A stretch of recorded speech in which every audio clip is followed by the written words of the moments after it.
বিকেলের নাস্তার জন্য ইউনিক কিছু তৈরি করতে চাইলে এই নাস্তাটি ট্রাই করতে পারেন। গরুর মাংসের এই নাস্তাটি খুবই মজাদার হয় খেতে। আপনি বাসায় যদি তৈরি করেন সবাই আপনাকে এভাবে বারবার তৈরি করতে বলবে, এত বেশি মজাদার হয়।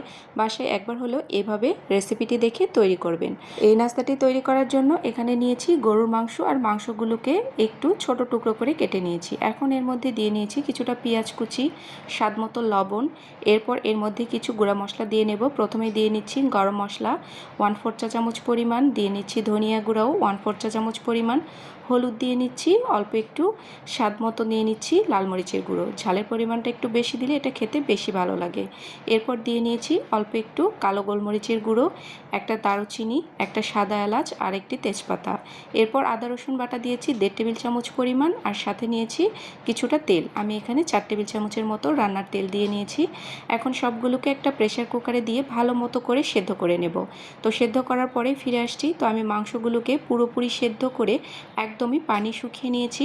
আর মাংসের গায়ে কোনো রকম পানি রাখা যাবে না, পানিটাকে একদম পুরোপুরি শুকিয়ে নিতে হবে। তো এই নাস্তাটি আমি বানিয়ে নেব, তার জন্য এর সাথে লাগবে কিছুটা পেঁয়াজ, আর পেঁয়াজগুলোকে একটু পাতলা পাতলা মোটা করে কেটে নিতে হবে। তো এখন আমি একটা করে মাংস দিয়ে নিচ্ছি, একটা করে পেঁয়াজ, আরও একটা করে মাংস, এইভাবে আমি সবগুলোকেই বানিয়ে নেব। তো ছোট টুথপিকের সাহায্যে এইভাবে করে মাংসগুলোকে গেঁথে নিতে হবে, খুবই সহজ।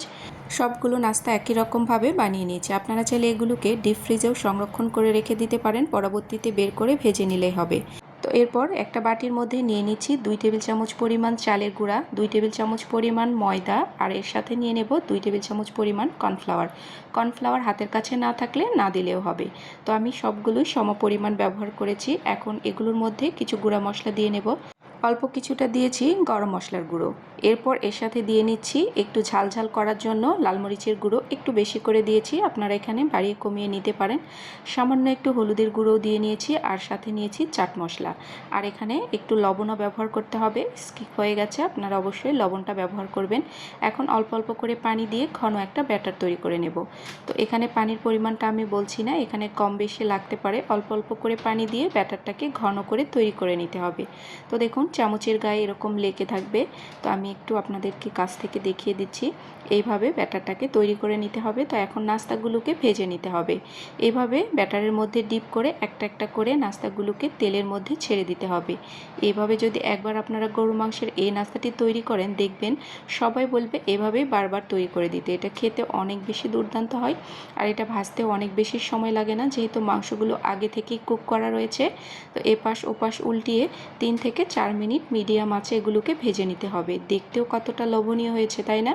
তো এখন আমি এগুলোকে তেল ঝরিয়ে উঠিয়ে নিচ্ছি।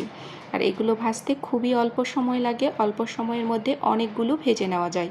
তো সবগুলোকে একই রকমভাবে ভেজে নিয়েছি। তো তৈরি হয়ে গেছে দুর্দান্ত স্বাদের এই নাস্তাটি।